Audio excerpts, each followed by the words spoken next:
എൻ്റെ അഭിപ്രായത്തിൽ ഈ പാകിസ്ഥാൻ ഓക്യുപ്പൈഡ് കാശ്മീർ എന്നുള്ളത് നമ്മുടെ കാശ്മീരായിട്ട് മാറുന്നത് വരെ യവന്മാർ ഇതുപോലുള്ള ഈ വൃത്തികേടുകൾ ചെയ്തുകൊണ്ടിരിക്കും. ഏതാണ്ട് ഒരു 5000 രൂപ അയാൾക്ക് ടിപ്പായിട്ട് കൊടുത്തു. ഇത് വാങ്ങി വെച്ചിട്ടുണ്ടല്ലോ ഇയാൾ, അങ്ങ് കരഞ്ഞെന്ന് പറഞ്ഞാൽ ഞങ്ങൾ വിട്ടുപിരിയുന്നതിലുള്ള സങ്കടം. അതാണ് ആ മനുഷ്യർ, കാശ്മീരികളെന്ന് പറയുന്നത് അങ്ങനെയാണ്.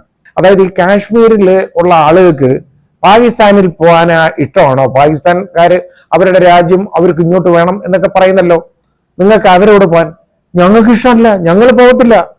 അയാളൊരു മുസ്ലിമാണ്, അയാൾ പറഞ്ഞ് എന്ത് ചെയ്താലും ഞാൻ പാകിസ്ഥാനിൽ പോകത്തില്ല. അവസാനം ഞാൻ ചോദിച്ചു, ഇതിന്റെ കാരണം എന്താ നിങ്ങൾ അങ്ങനെ പറയാൻ കാര്യം? കാശ്മീർ ഇന്ത്യയുടെ വകയാണ്, കാശ്മീരിന്റെ ഭാഗമാണത്. നമ്മുടെ ഭരണാധികാരികൾ ആ രീതിയിൽ ചങ്കറപ്പോടുകൂടി മുമ്പോട്ട് നീങ്ങണം. ഈ ചെയ്തവന്മാരൊന്നും കാശ്മീരികളല്ല. അതിന്റെ കാരണം കാശ്മീരികൾക്ക് അവരുടെ ജീവിതമാർഗം മുടിക്കാൻ അവരെ ഒരിക്കലും ഈ ടൂറിസ്റ്റുകളെ ആക്രമിക്കത്തില്ല. ഇന്നലെ ഉച്ച കഴിഞ്ഞ് 2 മണി കഴിഞ്ഞ സമയത്ത് പഹൽഗാമിൽ, നമ്മുടെ കാശ്മീരിൽ പഹൽഗാം, അവിടെ ഉണ്ടായ ആ സംഭവം എല്ലാവരെയും നമ്മുടെ അക്ഷരാർത്ഥത്തിൽ ഞെട്ടിച്ചു കളഞ്ഞു. ഒരിക്കലും ഇന്ത്യയിൽ ഉണ്ടായിട്ടില്ലാത്ത ഒരു സംഭവമാണ്. പുൽവാമയിലെ ദുരന്തത്തിന് ശേഷം ഉള്ള ഏറ്റവും വലിയൊരു ദുരന്തം എന്ന് തന്നെ ഇതിനെ വിശേഷിപ്പിക്കണം. അപ്പോൾ ഇത് ഞാൻ പുൽവാമ സംഭവത്തെക്കുറിച്ച് ഞാൻ പറയുന്നില്ല, കാരണം അതിനെക്കുറിച്ച് ഒരുപാട് അഭിപ്രായ വ്യത്യാസങ്ങളും അഭിപ്രായങ്ങളും ഒക്കെ ഉണ്ട്. ഞാൻ അതിനെക്കുറിച്ചൊന്നും പറയുന്നില്ല. പക്ഷേ ഇപ്പോൾ ഇന്നലെ ഉണ്ടായ സംഭവം എന്ന് പറയുന്നത് ഒരിക്കലും കാശ്മീരിൽ ഉണ്ടാകാതിരുന്ന ഒരു സംഭവമാണ്. അത് ഞാൻ പറയാൻ കാരണം, ഇന്നലെ വരെയും കാശ്മീരിൽ ഒരൊറ്റ വിനോദസഞ്ചാരിയെ ആരും ആക്രമിച്ചിട്ടില്ല. അതായത് ഭീകരരൊക്കെ വരും, അതൊക്കെ ചെയ്യും, വലിയ പ്രശ്നങ്ങൾ ഉണ്ടാവും. പക്ഷേ ആരും ഒരിക്കലും ഇതേപോലെ ടൂറിസ്റ്റുകളെ ആക്രമിച്ചിട്ടില്ല. ഇനി അതിനെ ടൂറിസ്റ്റുകളെ ആക്രമിക്കാത്തതിൻ്റെ കാര്യം എന്താണെന്നറിയോ? അവർക്ക് ഒരു വർഷം അവിടെ എല്ലാം പാവപ്പെട്ട ജനങ്ങളാണ് കാശ്മീരികൾ എന്ന് പറയുന്നവർ. അവര് കാശ്മീരിലെ ആരായാലും ശരി, അവരാകെ ജീവിക്കുന്ന അവരുടെ വരുമാനം എന്ന് പറയുന്നത് അവിടുത്തെ ടൂറിസം മാത്രമാണ്. ടൂറിസം സീസൺ എന്ന് പറയുന്നത് ഒരു വർഷം മിക്കവാറും 5 മാസങ്ങൾ, അല്ലെങ്കിൽ പലപ്പോഴും 4 മാസം ഇതേ കിട്ടുള്ളൂ. ഈ 5 മാസമോ 4 മാസമോ കിട്ടുന്ന ടൂറിസ്റ്റ് സീസണിൽ നിന്നുള്ള അവരുടെ തുച്ഛമായ വരുമാനം ഉണ്ടല്ലോ, അവര് വളരെ ചെലവ് ചുരുക്കി ജീവിക്കുന്നവരാണ്. ആ വരുമാനം കൊണ്ടാണ് വർഷം 12 മാസം അവർ ജീവിക്കുന്നതും. അങ്ങനെയുള്ള ആളുകളുടെ ഇടയിൽ അവരുടെ ഈ വരുമാനം മുടിക്കാൻ അവരൊരിക്കലും ശ്രമിക്കത്തില്ല. അപ്പോൾ ഇന്നലെ ഉണ്ടായ സംഭവം എന്ന് പറയുന്നത്, അത് യഥാർത്ഥത്തിൽ പാകിസ്ഥാൻ ഓക്യുപ്പൈഡ് കാശ്മീർ, POK എന്ന് പറയുന്ന സ്ഥലം യഥാർത്ഥത്തിൽ അത് കാശ്മീരിന്റെ ഭാഗം തന്നെയാണ്, അല്ലെന്ന് നമുക്ക് പറയാൻ ഒക്കത്തില്ല. നമ്മുടെ കാശ്മീരിന്റെ ഒരു ഭാഗമാണ് പാകിസ്ഥാൻ കൈയടക്കി വെച്ചേക്കുന്ന POK, പാകിസ്ഥാൻ ഓക്യുപ്പൈഡ് കാശ്മീർ. അത് ഇന്റർനാഷണലി യഥാർത്ഥത്തിൽ അത് അക്സെപ്റ്റ് ചെയ്തോ ഇല്ലയോ എന്നുള്ളത് വേറെ കാര്യം. പക്ഷേ എൻ്റെ അഭിപ്രായത്തിൽ ഈ പാകിസ്ഥാൻ ഓക്യുപ്പൈഡ് കാശ്മീർ എന്നുള്ളത് നമ്മുടെ കാശ്മീരായിട്ട് മാറുന്നത് വരെ യവന്മാർ ഇതുപോലുള്ള ഈ വൃത്തികേടുകൾ ചെയ്തുകൊണ്ടിരിക്കും. അതിന് കാരണമുണ്ട്. അതിൻ്റെ കാരണം ഈ POKയിൽ, പാകിസ്ഥാൻ ഓക്യുപ്പൈഡ് കാശ്മീരിലാണ് ഇവർ ഈ ഭീകര താവളങ്ങൾ ഒരുക്കി ഈ ഭീകരർക്ക് വേണ്ടിയുള്ള ട്രെയിനിങ് എല്ലാം കൊടുക്കുന്നത്, ഇമ്പാർട്ട് ചെയ്യുന്നത്. പ്രത്യേകിച്ച് ലഷ്കർ-e-തോയ്ബ പോലുള്ള സംഘടനകൾക്ക്. ഇപ്പം അവരുടെ ഒരു സംഘടന ഇത് ഏറ്റെടുത്തിട്ടുണ്ട്, ഇതിൻ്റെ ഉത്തരവാദിത്വം. അവനൊക്കെ ഏത് ഉത്തരവാദിത്വം ഏറ്റെടുക്കുന്നോ ഇല്ലയോ എന്നുള്ളതല്ല പ്രശ്നം. അത് ആ ചെയ്ത രീതി ഉണ്ടല്ലോ, അതായത് വന്നിട്ട് ഏറ്റവും സങ്കടകരം എന്ന് പറയുന്നത്, എല്ലാവരും മരിച്ചു. ആ കൂട്ടത്തിൽ ഇടപ്പള്ളിയിൽ, അതായത് ഞാൻ താമസിക്കുന്നതിന് അടുത്തുള്ള ഒരു മനുഷ്യൻ, ശ്രീരാമേന്ദ്രൻ, അദ്ദേഹം ഇതിൽ കൊല്ലപ്പെട്ടു. ഇവര് ഉല്ലസിക്കാൻ പോയതാണ്. കാശ്മീർ അതിനു വേണ്ടി പോകുന്ന ഒരു സ്ഥലമാണല്ലോ. വളരെ അത്രയും പ്രകൃതി രമണീയമായ ഒരു സ്ഥലം വേറെയില്ല. ഇന്ത്യയിൽ 2 സ്ഥലങ്ങളാണ്, 2 ഞാൻ പോയിട്ടുണ്ട്. 2 സ്ഥലങ്ങളാണ് യഥാർത്ഥത്തിൽ ഇന്ത്യയിൽ സ്വിറ്റ്സർലൻഡ് എന്നറിയപ്പെടുന്നത്.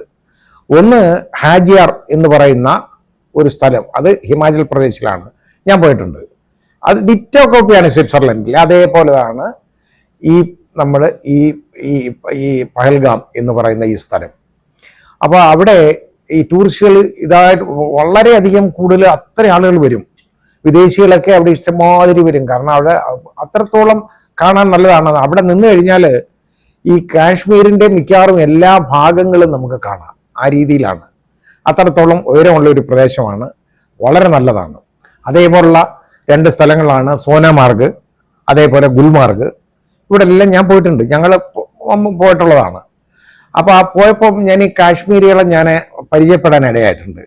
അതിൽ ഒരു ഡ്രൈവർ, ഞാൻ അയാളുടെ പേര് പറയുന്നില്ല, കാരണം അയാൾ പറഞ്ഞേക്കുന്ന അഭിപ്രായങ്ങൾ പറഞ്ഞാൽ ചിലപ്പോൾ അയാളുടെ ജീവനെ ചിലപ്പം ഭീഷണിയായിട്ട് മാറും എന്നുള്ളത് കൊണ്ട് ഞാൻ അയാളുടെ പേര് പറയുന്നില്ല. അത്രയും അടുപ്പമാണ്, ഇപ്പോഴും ഞങ്ങൾ ബന്ധപ്പെടാറുണ്ട്. അപ്പോൾ അയാൾ ഞങ്ങളോടൊപ്പം 5 ദിവസം ഉണ്ടായിരുന്നു. ഡ്രൈവറായിട്ട് ഞങ്ങളോടൊപ്പം വണ്ടി ഓടിച്ച് ഞങ്ങളെ കൊണ്ടുവന്ന് ഒരു ഇന്നോവ കാറും കൊണ്ടുവന്ന് ഞങ്ങളെ എല്ലാ സ്ഥലങ്ങളിലും ഒക്കെ കൊണ്ടുപോയിക്കൊണ്ടിരുന്നതാണ്.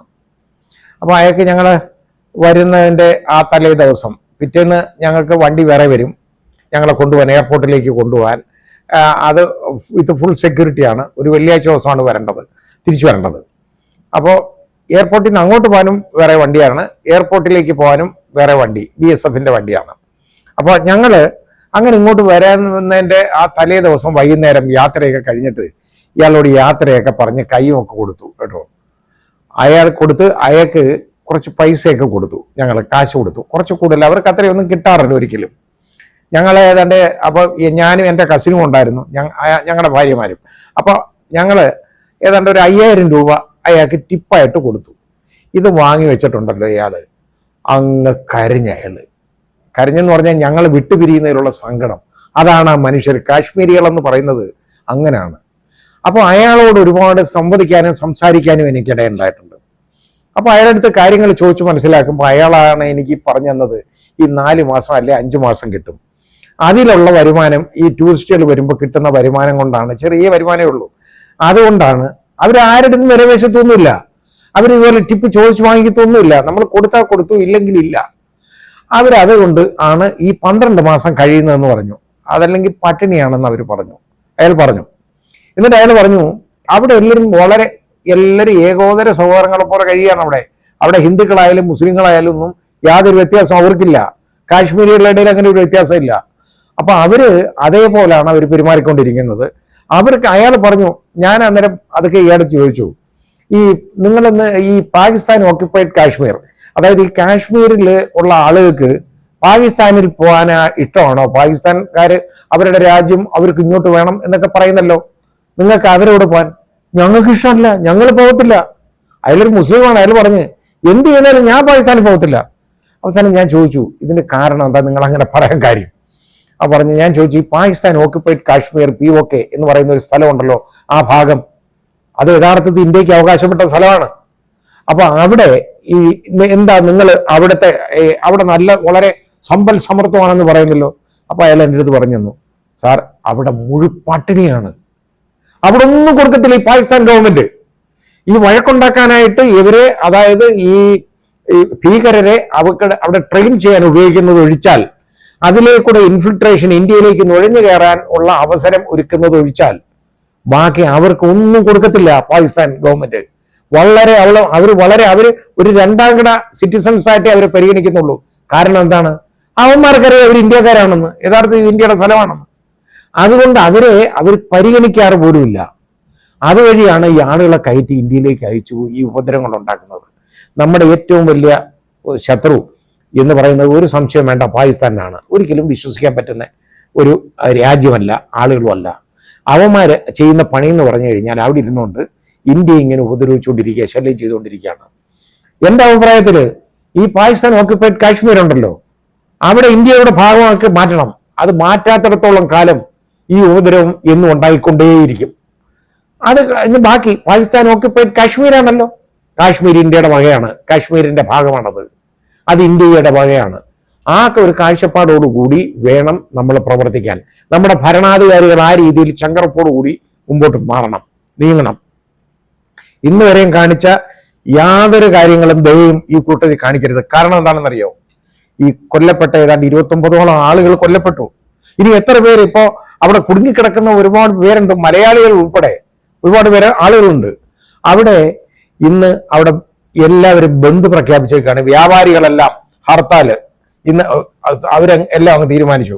അവിടെ ഹിന്ദുക്കളും മുസ്ലിങ്ങളും ഒക്കെ ഉണ്ട് വ്യാപാരികൾ, അവർ തീരുമാനിച്ചു ഒരു കടകളും തുറക്കുന്നില്ല. ഇന്നവിടെ നിശ്ചലമാണ്, യഥാർത്ഥ ബന്ദാണ്. പക്ഷെ രാവിലെ ജമ്മുവിലും ശ്രീനഗറിലും ജമ്മുവിലും വളരെ പടുകൂറ്റൻ റാലികൾ നടന്നു. എന്തിനെതിരെ? ഈ ഭീകരതയ്ക്കെതിരെ. അവർ പറഞ്ഞെന്തെന്നറിയോ, ഞങ്ങൾക്ക് ഇവിടെ ജീവിക്കണം, ഞങ്ങൾ മുസ്ലിമും ഹിന്ദുവും തമ്മിൽ ഇവിടെ ഒരു വ്യത്യാസമില്ല, ഞങ്ങൾ ഭായിയാണ്, ഞങ്ങൾ സഹോദരങ്ങളാണ്. അതായിരുന്നു അവരുടെ മുദ്രാവാക്യം. അത് വളരെ നമ്മുടെ മനസ്സിനെ വളരെയധികം പിടിച്ചൊളിക്കുന്നല്ലേ. കാശ്മീരികൾ ഒരിക്കലും ചെയ്യില്ല ഇങ്ങനെ. ഈ ചെയ്തവന്മാരൊന്നും കാശ്മീരികളല്ല. അതിന്റെ കാരണം കാശ്മീരികൾക്ക് അവരുടെ ജീവിതമാർഗം മുടിക്കാൻ അവരെ ഒരിക്കലും ഈ ടൂറിസ്റ്റുകളെ ആക്രമിക്കത്തില്ല. നിരപരാധികളായ സ്ഥലം കാണാൻ പോയ, ഉല്ലസിക്കാൻ പോയ ഒരു 29ഓളം ആളുകളല്ലേ കൊല്ലപ്പെട്ടത്. ഇനിയും മരണസംഖ്യ ഉയരും എന്ന് പറയുന്നു. കാരണം ക്രിട്ടിക്കൽ കണ്ടീഷനിൽ കിടക്കുന്ന ആളുകളുണ്ട്. ഇത് ചോദിച്ചു മനസ്സിലാക്കിയിട്ട് ഇവന്മാര് വർഗീയമായിട്ട്, അതായത് ജാതീയമായ രീതിയിൽ കാശ്മീരിനെ വിഭജിക്കാൻ അവരൊരു ശ്രമം കൂടെ നടത്തിയിട്ടുണ്ട്. അവര് ചോദിച്ചു മനസ്സിലാക്കി.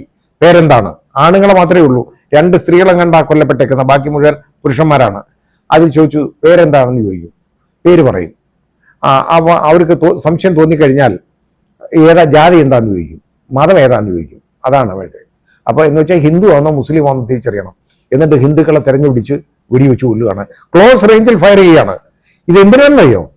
ഇത് അവിടുത്തെ കാശ്മീരിലെ മുസ്ലിങ്ങൾ ഒരിക്കലും അത് ചെയ്യത്തില്ല. കാരണം അവര് ഇത് യഥാർത്ഥത്തിൽ അവരെ എക്സോണറേറ്റ് ചെയ്യാൻ നമുക്ക് ഈ കാര്യത്തിനകത്ത് മനസ്സറിയുന്ന കാര്യമല്ല. ഇത് പാകിസ്ഥാനികൾ തന്നെയാണ്, അല്ലെങ്കിൽ പാകിസ്ഥാൻ സ്പോൺസേഡ് ആയിട്ടുള്ള ഭീകരത തന്നെയാണ്, POK വഴി കയറ്റി വിട്ടേക്കുന്നതാണ്. അവർ ആരുടെ ഒറിജിൻ ഏതാണെന്ന് നമുക്ക് അറിഞ്ഞൂടാ. പാകിസ്ഥാനികളായിരിക്കാം, അല്ലാതിരിക്കാം. പക്ഷേ ഇത് പാകിസ്ഥാൻ അറിയാതെ ചെയ്യുന്ന ഒരു കാര്യമല്ല.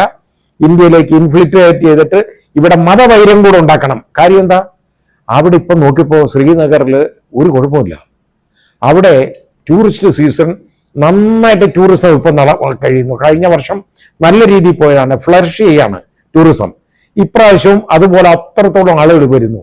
അവിടെ ആളുകൾ വരാതാക്കുന്നതിന് മാത്രമല്ല, അവിടെ ഹിന്ദുക്കളും മുസ്ലിങ്ങളും തമ്മിലടിക്കണം. അതിനുവേണ്ടിയാണ് യവന്മാർ വന്നിട്ട് ഇത് കൊല്ലുന്നത്. ഈ കൊന്നവന്മാരാരും യഥാർത്ഥ ഒരു മനുഷ്യനും കാശ്മീരികളല്ല. അത് അവർ ചെയ്തില്ല.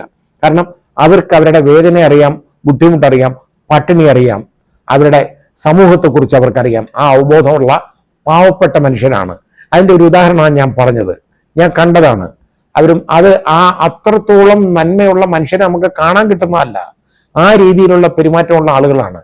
പക്ഷേ അവിടെ ഇതേപോലെ വെളിയിൽ നിന്ന് ആളുകൾ കയറി വരുന്നത് മുഴുവൻ പാകിസ്ഥാൻ സ്പോൺസേഡ് ആയിട്ടുള്ള ആളുകളാണ്. ലഷ്കർ-e-തോയ്ബ എന്നൊക്കെ പറയുന്നത് അവരെ മുഴുവൻ പരിശീലിപ്പിക്കുന്നത് ഈ POKയിൽ വെച്ചാണ്. യഥാർത്ഥത്തിൽ അത് പിടിച്ചെടുക്കണം എന്ന് തന്നെയാണ് എൻ്റെ അഭിപ്രായം. ഞാൻ കുറച്ച് കടന്നു കയ്യാ പറയുന്നതെങ്കിൽ പോലും അത് ഇന്ത്യയുടെ ഭാഗമായാൽ ആകാത്തടത്തോളം കാലം ഇന്ത്യക്ക് ബുദ്ധിമുട്ടുണ്ടാക്കിക്കൊണ്ടേയിരിക്കും. കാരണം എന്താണെന്നറിയോ? ഈ പാകിസ്ഥാനിലെ എന്നും അൺസ്റ്റെബിലിറ്റിയാണ് ഗവൺമെന്റിന്.